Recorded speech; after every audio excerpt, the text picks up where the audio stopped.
This whole concept of this new virtual project is to explore the dynamics of motion, the physical and the metaphysical. The aim is to emphasize new ways to identify with virtual reality.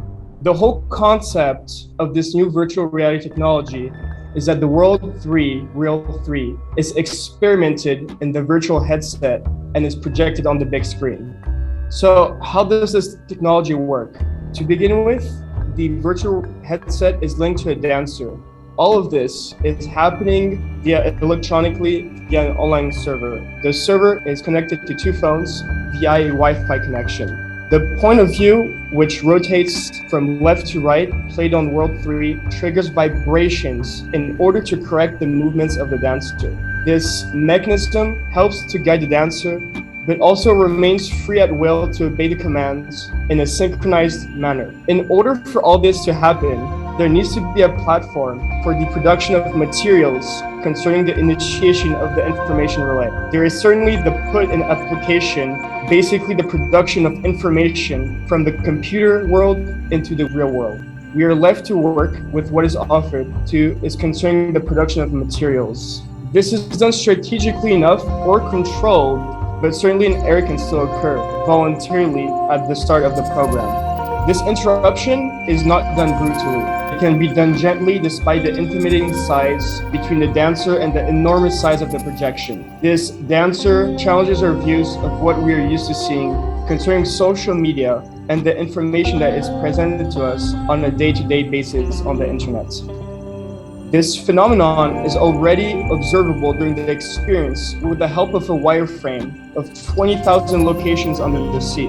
This travel act discovers an immersive, luminous, and phantasmagoric world, despite the ethical concerns and ecological new age, which pushes the experimentation of discovering new sonor vibrations. These vibrations create discomfort from the outside of the immersive experience with real-time occurring events.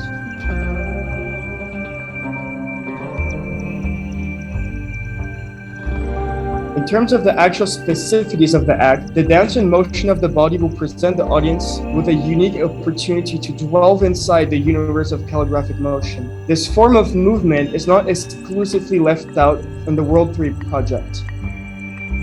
In this process, within the act, the realistic sounds and voices will play important roles in bringing us into an immersive virtual reality dimension. This form of movement, which involves the body in a defensive posture, questions the audience with the concept of scale between the physical size of the body and the computer-generated size of the machine in what is called a media space. The machine is presented as ferocious, and the body appears as being weak and fragile.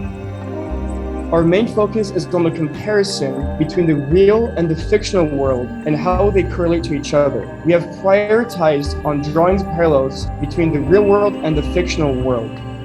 In this process of imposition, the sounds and voices will play vital roles. This form of display of the body in defense also questions us in this notion of scale, which places up for the body intangible in the relation of the media body. Both are projected in the media space. So our focus is emphasized on the comparison between the real world and the fictional world. So let's now focus our attention on the voice. The voices that can be heard come directly from the Cyclops helmets. They can change and differ, but the source is from the Cyclops helmet. As the audience, we can experience both the VR experience inside the realm itself, as well as have a unique perspective outside the helmet.